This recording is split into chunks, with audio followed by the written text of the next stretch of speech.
வணக்கம். இது நம்ம கிங்வே தமிழ் சேனல்.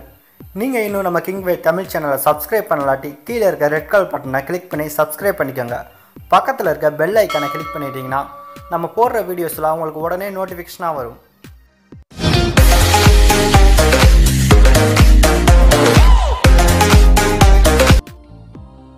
இயக்குனர் செல்வராகவன் இயக்கத்தில் என்ஜிகே படத்துலையும் இயக்குனர் கேவி ஆனந்த் இயக்கத்தில் காப்பான் படத்துலையும் சூர்யா அவர்கள் ரொம்பவே இறுதிக்கட்ட பணிகளில் பிஸியாக இருந்துட்டு வராரு.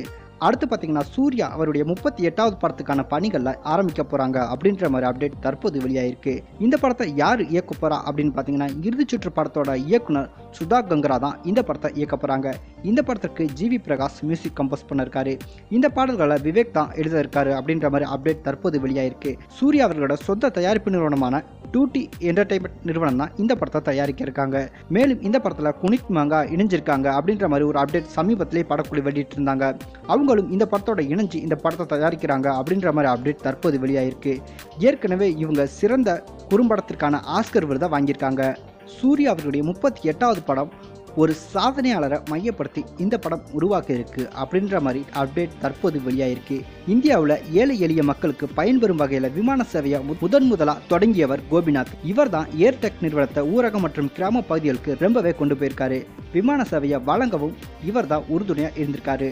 அதன் அடிப்படையில் தான் இந்தியாவிலே குறைஞ்ச கட்டண விமான சேவையை தொடங்கிய முதல் நிறுவனம் அப்படின்ற மாதிரி மிகப்பெரிய ஒரு சாதனையெல்லாம் இவர் தக்க வச்சிருக்காரு.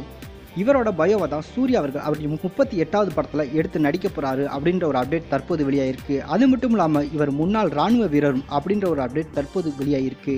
இந்த கதையை சூர்யா அவர்கள் கேட்டதுமே அவருக்கு பிடிச்சு போயிருந்திருக்கு. அதாவது என்ஜிகே காப்பான் இந்த படங்களுக்கெல்லாம் முன்னாடி சிங்கம் சீரிஸ் போயிட்டு இருந்த போதே இந்த படத்தோட கதையை சூர்யா அவர்கள் கேட்டிருக்காரு. சில காரணங்களால் இந்த படத்தில் நடிக்க முடியாமல் போயிருந்திருக்கு. அதற்கான சந்தர்ப்பங்கள் தற்போது தான் கிடைச்சிருக்கு. அதனால தான் சூர்யா அவர்கள் இந்த படத்தில் கமிட் ஆயிருக்காரு அப்படின்ற மாதிரி அப்டேட்டும் வெளியாயிருக்கு. இவர் முன்னாள் ராணுவ வீரருமான ஜிஆர் கோபிநாத்.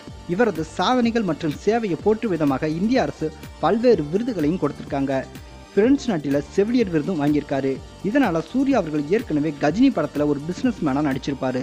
தற்போது பார்த்தீங்கன்னா சூர்யா அவர்கள் அவருடைய 38வது படத்தில் ஒரு பிஸ்னஸ் மேனை கலக்க போறாரு அப்படின்ற ஒரு அப்டேட் தற்போது வெளியாயிருக்கு. தொழிலதிபர் ஜிஆர் கோபிநாத்தோட வாழ்க்கை வரலாற்று படத்தை தான் சூர்யா அவர்கள் அவருடைய 38வது படத்தில் நடிக்கிருக்காரு. இந்த ஒரு கதை ரொம்பவே சுவாரஸ்யமாக இருக்கும் அப்படின்ற மாதிரி அப்டேட்டும் வெளியாயிருக்கு. இதற்கான ஷூட்டிங் எங்கே ஆரம்பிக்கலாம் அப்படின்ற மாதிரி லொக்கேஷன்லாம் ரொம்பவே விறுவிறுப்பாக பார்த்துட்டு இருக்காங்களாம்.